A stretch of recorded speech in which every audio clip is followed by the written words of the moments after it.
इस बीच छत्तीसगढ़ से बड़ी खबर है। छत्तीसगढ़ के कांकेर से सुरक्षा बल ने भारी मात्रा में हथियार बरामद किए हैं। कल सुरक्षा बल ने एक ऑपरेशन में 29 नक्सलियों को ढेर कर दिया था। इस ऑपरेशन में 25-25 लाख के इनामी कमांडर शंकर राव, ललिता माड़वी और रामदेव समेत 29 नक्सली मारे गए थे। नक्सलियों से AK-47 समेत भारी मात्रा में हथियार भी बरामद किए गए थे।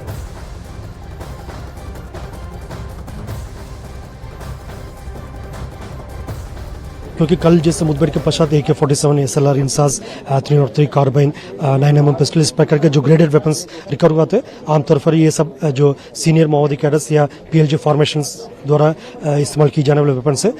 शायद ये पुराना किसी न किसी घटना में सुरक्षा बल से भी लूटा हुआ हथियार लग रहा है। उसका आइडेंटिफिकेशन, वेपन्स का भी आइडेंटिफिकेशन एक आध दिन में हो जाएगा। और जैसा जिस तरीके से जो सामग्री मिला, आर्म्स एम्युनिशन मिला और उनकी जो अन्य जो मॉइस्ट हाइडोर से जो सामान बरामद हुआ, इन सबसे प्रतीत हो रहा है काफी बड़ी संख्या में सीनियर माओवादी कैडर का भी है। जैसे 2 DVC का तो एस्टेब्लिश हो गए और अन्य जो माओवादी कैडर का भी शनाख्ती जल्दी एस्टेब्लिश होने का हमको संपूर्ण एक जानकारी मिल सकता है।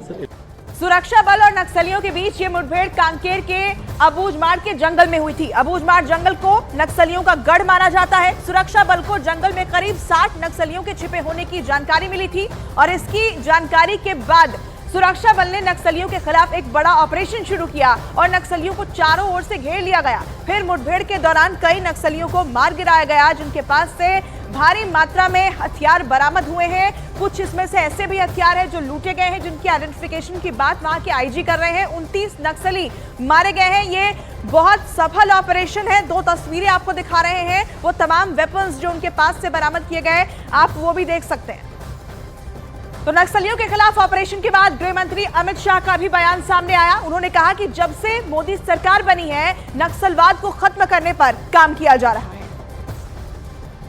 मोदी जी जब से प्रधानमंत्री बने तब से नक्सलवाद और आतंकवाद के खिलाफ एक सातत्यपूर्ण अभियान भारतीय जनता पार्टी की सरकार ने चलाया है और छत्तीसगढ़ में भारतीय जनता पार्टी की सरकार बनने के बाद वो अभियान में और गति आई है।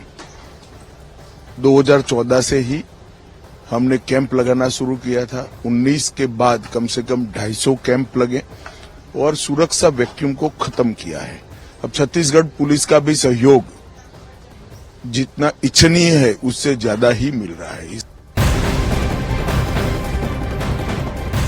राजस्थान में कांग्रेस नेता सचिन पायलट ने बीजेपी पर बड़ा हमला बोला। सचिन पायलट ने न्यूज 18 इंडिया से बात करते हुए पीएम मोदी के 400 पार के नारे को घमंड और अहम का आंकड़ा बता दिया। उन्होंने कहा कि देश और प्रदेश में बदलाव की आहट है। साथ ही उन्होंने राजस्थान में